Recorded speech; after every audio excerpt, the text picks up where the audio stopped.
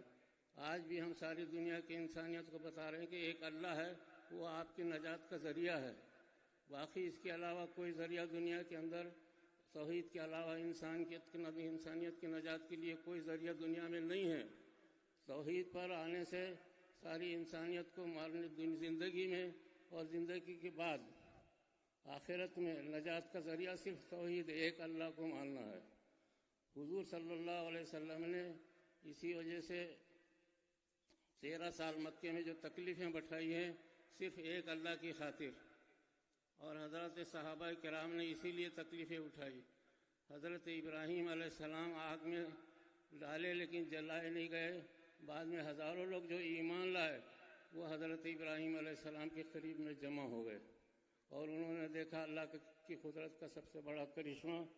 یہ ایسا کرشمہ ہوا اس سے پہلے کبھی نہیں ہوا تھا، اور اس کے بعد سے آج تک نہیں ہو سکا ایسا کرشمہ کہ نبوت کو آگ میں ڈالنے کی کوشش کی گئی۔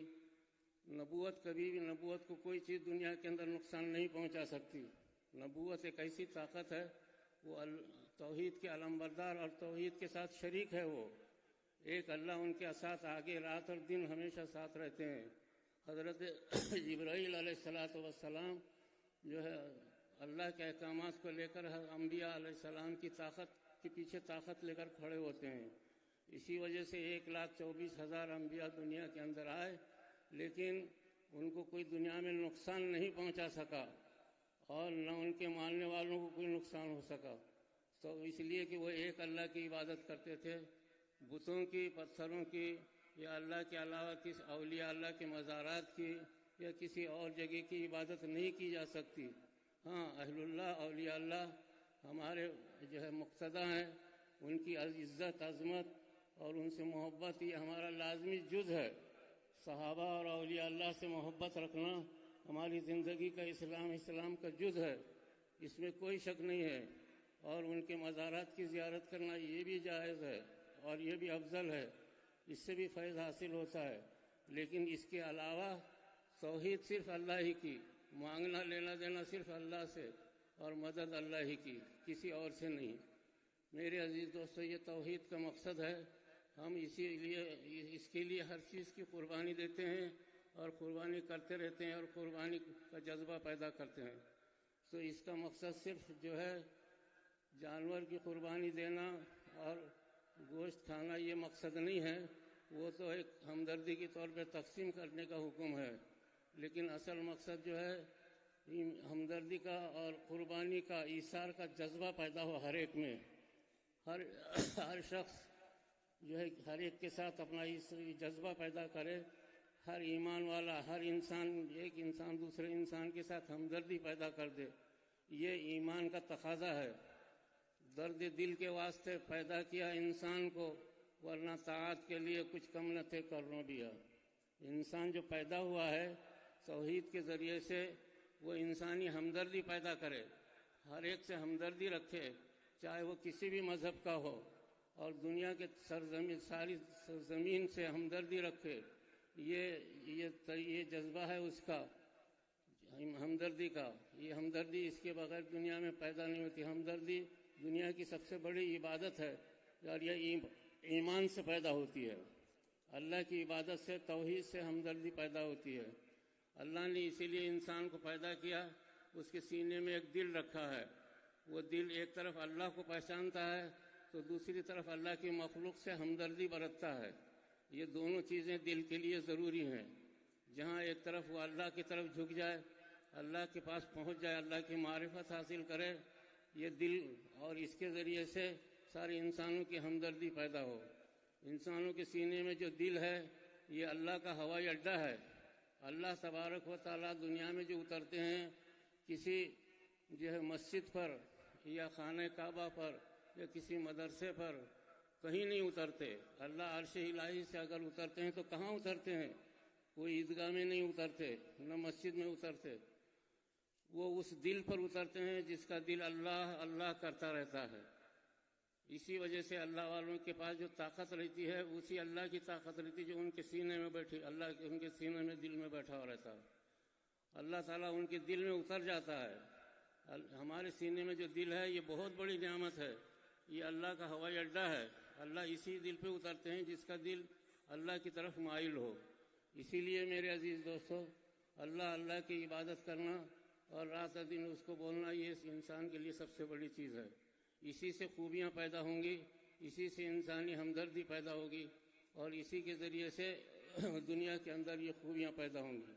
یہی ہمدردی پوری دنیا میں پھیل گئی، اور اسی ہمدردی کو لے کر کے ہمارا ملک آباد ہوا. ہمارے ملک کی سب سے بڑی خصوصیت ہمدردی ہے، ایک دوسرے سے محبت کرنا ہے. اور یہاں تقریباً 5 لاکھ اولیاء اللہ ہندوستان میں پورے ملک دنیا سے یہاں آئے، اور تقریباً 3000 صحابہ کی آمد ہندوستان میں ثابت ہے. اور وہ ہمدردی اور ایمان کو لے کر کے یہاں آئے، اور یہاں کے کروڑوں انسانوں کو ایمان اور صحیح راستہ بتایا. یہ ہمارے ملک کی خصوصیت ہے. اسی وجہ سے حضور صلی اللہ علیہ وسلم ملک ہند کو پسند فرماتے تھے. ہندوستان سے آپ کو خوشبو آیا کرتی تھی. یہ ہمدردی اور قربانی کا نتیجہ ہے کہ دنیا میں جو ہے اتنے بڑے مسلمان دنیا میں اور کہیں نہیں رہتے جتنے ہندوستان کے اندر ایمان والے رہتے ہیں. دنیا میں اتنے اولیاء اللہ کسی جگہ نہیں ہیں جتنے اولیاء اللہ ہندوستان کے اندر آئے. 3 لاکھ اولیاء اللہ ہندوستان میں پیدا ہوئے، اور باہر سے 3 لاکھ آئے. یہ ہمارا ملک آباد ہو گیا. اپنے ملک سے ہمیں ہمدردی اور یہاں کے رہنے والوں سے محبت کرنا ہے، اور یہاں کے رہنے والوں کو توحید کا راستہ بتانا ہے کہ یہ توحید کا راستہ صحیح ہے. یہ تو ایک بات تھی، میں کہہ دیا، لیکن اصل بات حضرت ابراہیم علیہ السلام کی میں سنا رہا تھا. حضرت ابراہیم علیہ السلام یہ دور اپنے براہیم کی تلاش میں ہے. علامہ اقبال نے کہا یہ دور اپنے براہیم کی تلاش میں ہے، صنم کدا ہے جہاں لا الہ الا اللہ. یہ دنیا جو ہے ایک بت خانہ ہے. دنیا میں سب سے کمزور بت خانہ رہتا ہے. اس میں کوئی طاقت، کوئی خوبی، کوئی صلاحیت نہیں رہتی، سب سے کمزور رہتا ہے. علامہ اقبال نے کہا کہ یہ دنیا ایک بت خانہ ہے، کمزور ہے. اس کو حضرت ابراہیم علیہ السلام کا دھکا چاہیے. حضرت ابراہیم علیہ السلام نے ایمان کے ذریعے سے جو نمرود کی حکومت کو جو دھکا دیا، تو چنانچہ کفر اور بت پرستی ختم ہو گئی اور توحید پیدا ہو گئی. آج اسی کی ضرورت ہے. یہ دور اپنے براہیم کی تلاش میں ہے. آج بھی زمانہ حضرت ابراہیم علیہ السلام کی ایمان کو تلاش کر رہا کہ کچھ ایسے لوگ پیدا ہو جائیں، اور ایسے پیدا ہوئے ہزاروں، اس امت کے اندر لاکھوں پیدا ہوئے جنہوں نے دھکا دیا اور بت پرستی اور شرک اور کفر کو مٹایا اور ایمان اور توحید کو دنیا کے اندر زندہ کر دیا. یہ ہمارے کئی اولیاء اللہ اور علماء نے زندگی بھر یہ کارنامے کیے ہیں. حضرت ابراہیم علیہ السلام نے جو قربانی دی ہے، ہمیں اس قربانی کو صرف گوشت کی وجہ سے یاد نہیں رکھنا ہے. یہ تو گوشت غریبوں میں تقسیم کرنا ہے. ہماری ساری عیدیں، دونوں عیدیں کا دار و مدار غریبوں کی مدد کرنا ہے. ہماری ہر عید کوئی بربادی کی عید نہیں رہتی، نہ جلایا جاتا، نہ پھونسا جاتا، بلکہ ہماری عید، دونوں عید کا اصل مقصد غریبوں کے ساتھ ہمدردی کرنا، مدد کرنا. ہماری عید کا سرۂ امتیاز ہے یہ. اسی مقصد سے ہم عیدین پر ساری دنیا کی قوموں کو پلاتے کھلاتے رہتے ہیں، اچھوں کو بھی، غریبوں کو بھی، امیروں کو بھی. میرے عزیز دوستو، یہ دنیا دیکھ رہی ہے، لیکن دنیا یہ سمجھ بھی رہی ہے کہ یہ توحید کا اثر ہے. لیکن توحید پر آنے کے لیے جو ہے چوراہے پر کھڑے ہوئی ہے دنیا کی قومیں چوراہے پر کھڑے ہو کر کے توحید کو دیکھ رہے ہیں. ایسی حالت میں امت مسلمہ کا کام ہے کہ وہ توحید کے اثرات کو لے کر کے انسانی ہمدردی اور اچھائی، خوبیاں اور انسانی خدمت یہ ہم جاری رکھیں. اس پہ مصیبتیں تو ہم پر آئیں گی. توحید جہاں ہے وہاں مصیبت ضرور آتی ہے. آج غزہ تباہ ہو رہا ہے صرف توحید کی وجہ سے، اور ایک وقت آئے گا کہ اللہ کی مدد آئے گی. یہ 100% یقینی ہے کہ اللہ کی مدد دنیا میں آئے گی. توحید کے پیچھے ضرور آتی ہے. اللہ تعالیٰ دیکھ رہا ہے. توحید ایک ایسی چیز ہے، اللہ ہر دنیا کی ہر اچھی چیز کو پکڑ لیتی ہے اور برائیوں کو مٹا دیتی ہے.